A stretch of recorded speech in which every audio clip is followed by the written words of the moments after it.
Salam sehat untuk semua penonton setia saya.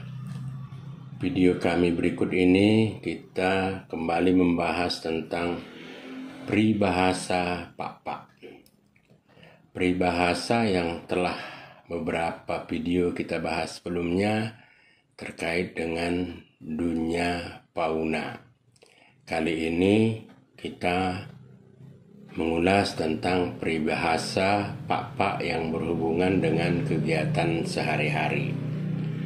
Sebelum kita lebih lanjut, kepada para penonton setia saya, jangan lupa like, komen, dan pukul lonceng notifikasinya.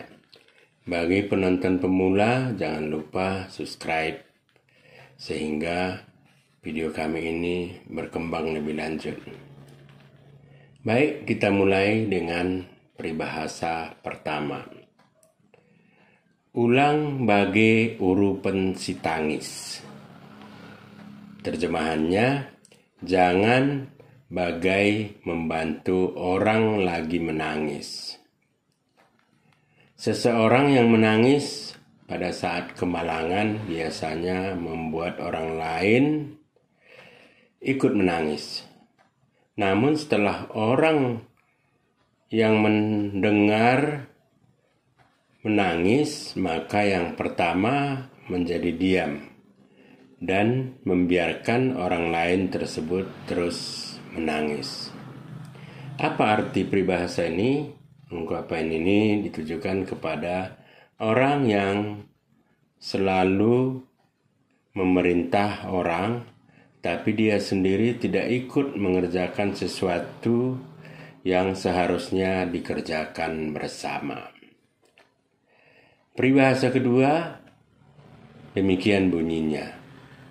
Pala-pala meridi, tap-tap mo. Bila seseorang mandi, harusnya basalah. Jadi kalau sudah mandi, jangan tanggung-tanggung. Itu maksud daripada perumpamaan ini.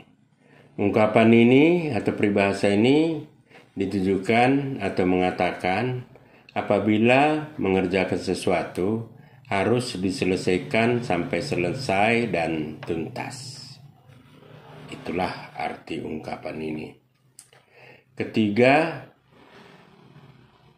ndates penangkihan ndates ma mulan dabuh. Terjemahannya, tinggi yang dipanjat, tinggi pula jika jatuh. Jadi jika kita memanjat lebih tinggi, semakin tinggi juga risikonya bila kita terjatuh. Ungkapan ini atau peribahasa ini dikatakan kepada seseorang yang semakin tinggi kedudukannya, maka semakin tinggi pula tanggung jawab, tantangan, dan risiko yang harus dihadapi dalam pekerjaannya. Itu arti ungkapan ini. Keempat, kenah yantan sulangat merio. Ya, jadi kenah yantan sulangat merio. Harus diketahui bahwa sulangat itu tipis. Sulangat itu adalah alat penangkap ikan khas yang terbuat dari benang-benang dan kawat serta kasa.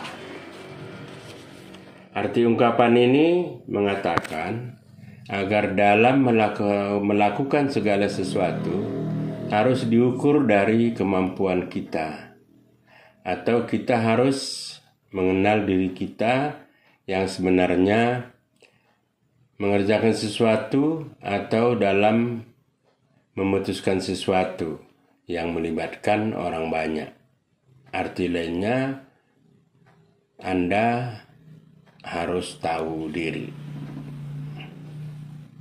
Berikutnya, yang kelima ya, tarik-tarik mengerauk menjemput poda. Terjemahannya, hendak meraup banyak akhirnya tidak mendapat sedikit pun. Ya, jadi ini dikatakan kepada seseorang yang congok. Jadi kiasan ini bisa diartikan kepada orang yang tamak, di mana ia mengharapkan hasil yang banyak, kedudukan yang tinggi, keuntungan yang banyak, akhirnya tidak mendapatkan sedikit pun seperti yang diharapkan. Mungkin begitu saja video kita ini, nanti kita lanjut di video kedua. Terima kasih, salam sehat, dan sekali lagi mudah-mudahan semua penonton setia saya tetap dilindungi Tuhan yang Maha Kuasa. Juan Juah, Banta Karina, Owang.